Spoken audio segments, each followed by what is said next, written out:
Lá no orfanato, todas as meninas iam dormir. Aí tá. Aí de repente, eu acordava para ir no banheiro, todas dormindo. E eu sempre fui cagona de escuro, né? Até hoje eu tenho por causa dessa história. Quando eu levantei uma vez, assim, para ir no banheiro, eu vi uma mulher sentada na escada. Assim, ela usava um véu preto e ela ficava sentada justamente assim, ó. Assim, com as pernas cruzadas, assim. Toda certinha, assim. Mas eu não conseguia ver o rosto dela. E tinha um véu. Então, galera, eu tenho muito respeito para essa coisa do além, assim. Então, Chico Xavier, não aparece pra mim, não. Porque eu morro de medo.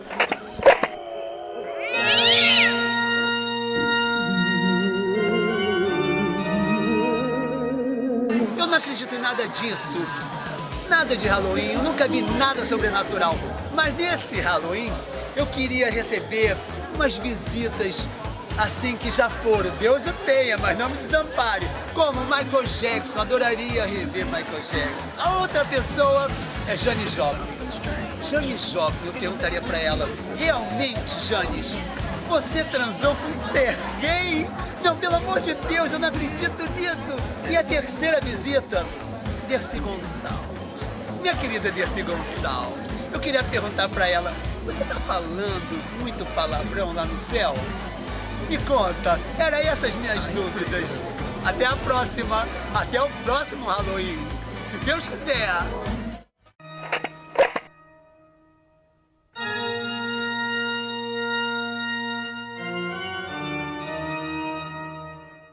Eu morava no sertão, até os 11 anos de idade, eu morava no sertão do Piauí, no Cerrado mesmo. E lá nesse interior tinha uns irmãos gêmeos. Eu só lembro o nome de um, porque era a pedra no meu sapato. Eu tinha pavor dele. Eu saí do sertão, tinha 11 anos. Então, entre 10 e 11 anos, eu acho que eu devia ter. Essas pessoas, esses irmãos eram muito feios, bizarros. E esse Perra-Pau, que se vestia como um rapper, ele tinha um único dente aqui na frente. E aí, assim, eu brincava com os meninos, brincava de bola de gude. Não tinha menina lá no interior, tinha mais meninos. Então, quando ele me viu, acho que ele era apaixonado por mim, não sei. Mas quando ele me via, ele vinha todo feliz e abria um sorriso. Então, todo mundo sabia que eu tinha pavor do Perra-Pau. Eu saía correndo, me escondia, ficava com parada, com taquicardia de medo do homem. Então, todas as vezes que alguém queria me amedrontar, falava, olha aqui, eu vou chamar o Perra-Pau pra você, viu? E é essa história bizarra que eu tenho pra contar, de bruxo. Não sei que fim levou o pobre do Perra-Pau e nem eu quero saber, né?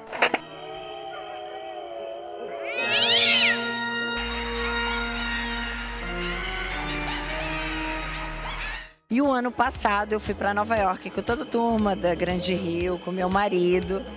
E uma história assim muito engraçada, que o brasileiro a gente tem mania às vezes de falar muito alto, e a gente estava num restaurante e o Jaider, o patrão da minha escola, ele começou a falar alto no restaurante e a gente também.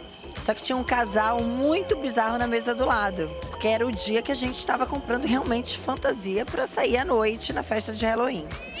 E o casal na mesa ao lado começou a ficar irritado porque a gente falava super alto e começou a brigar com a gente. E aí a gente começou a xingar a mulher de bruxa, porque a mulher realmente parecia uma bruxa, ela era muito esquisita. E foi alvoroço dentro do restaurante. E essa foi uma cena engraçada pra mim no Halloween. Internautas do Ego, que eu amo, um beijinho no coração de vocês e bom Halloween, hein? Cuidado com as travessuras.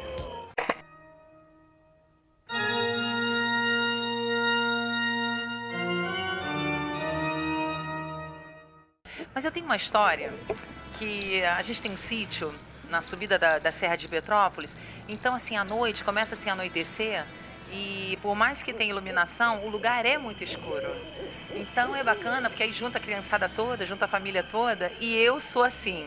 Meu marido, além de arquiteto, é biólogo também.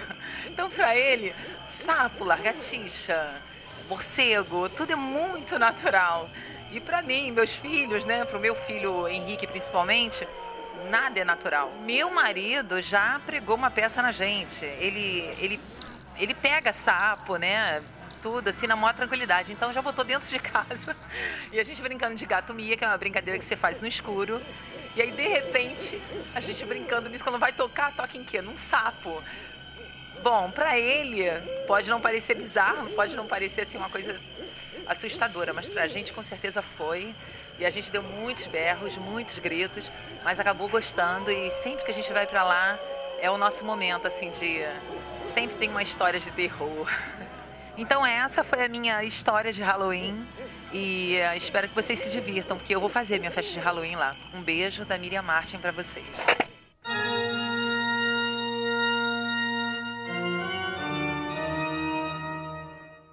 Eu me lembro muito bem quando eu era criança, que eu tinha 6 anos, a minha irmã 7.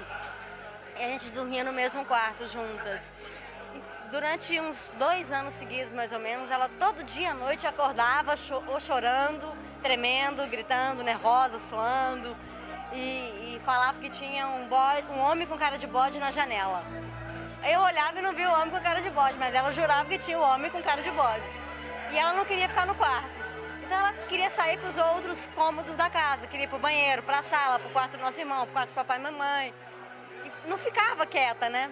E eu ia atrás dela, que nem tipo um anjinho da guarda, assim, atrás dela, protegendo, como se eu fosse, né? Imagina, com 6 aninhos de idade, proteger alguma coisa. E era muito, muito, muito insistente isso, era quase todas as noites, e ela não parava com isso. Eu sou Nana Gouveia e esse é meu conto de Halloween.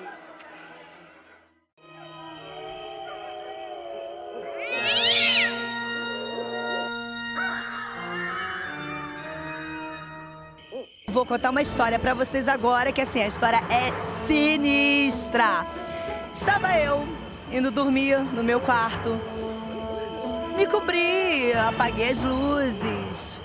Daqui a pouco, assim, eu vejo uma coisa voar no quarto. E eu tinha um tapete redondo, assim, perto da cama. E eu senti aquele troço levantar, fazer tipo que se alguma coisa estivesse ventando, fazer, né, um negócio e buf no chão. Falei, gente, o tapete voou. Não, fiquei aquela coisa assim, voou, não voou. E eu queria sair correndo, mas eu tinha medo de pisar no tapete, o tapete voar junto comigo.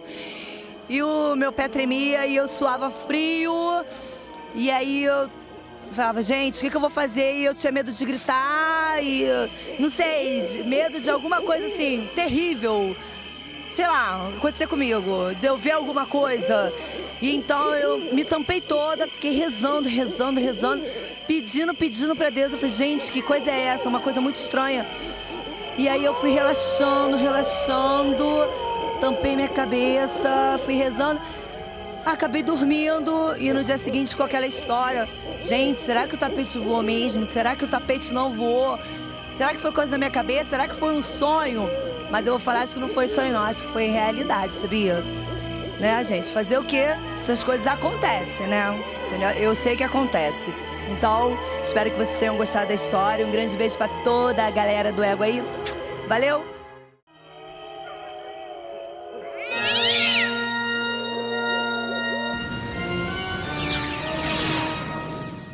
Mas tem experiência na minha família, da minha prima, que vê a minha avó e ela fala, sabe, coisas assim de realmente assustador mesmo, mas assim, coisas bem verdadeiras, que faz você ficar bem, né, acreditar mesmo que eu acredito que a minha prima vê a minha avó, entendeu? Então é isso aí, gente, ó, um beijo grande a todos vocês e um ótimo Halloween.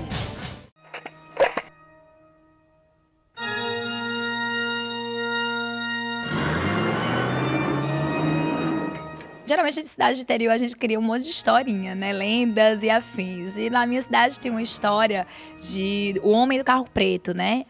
Na minha infância e pré-adolescência, a gente costumava perturbar os meninos da rua, dizendo que se não se comportassem, o homem do carro preto iria buscá-los e etc e tal. E aí acabou que de tanta gente contar essa história vai começando a se tornar verdadeira, né? Não podíamos ver um carro preto que a gente saiu correndo desesperadamente achando que era o homem do carro preto que estava indo nos buscar. E aí, certo dia, eu, como perturbada, né, do juízo, como sempre, estava na esquina da casa da minha avó, conversando com a minha prima, e aí lá vem o carro preto, né? Aí o cara para na esquina, a gente olhando, e aquela coisa em volta, tipo, umas 11 horas da noite a gente estava brincando de cair do poço, pouco antes, olha que absurdo.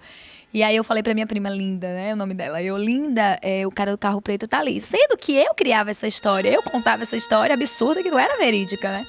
E o carro preto, e eu comecei a ficar assustada. Esse cara desceu e vinha lentamente em nossa direção. E a gente olhava e o cara tava vindo na nossa direção. E a gente saiu correndo, desesperado, gritando: voinha, o homem do carro preto veio nos pegar. Depois a gente descobriu que o cara do carro preto era nada mais, nada menos que o namorado da vizinha da casa da minha avó. Olha que absurdo. Então, gente, é isso. Eu sou a Ana Mara e essa é a minha história de Halloween para o Ego.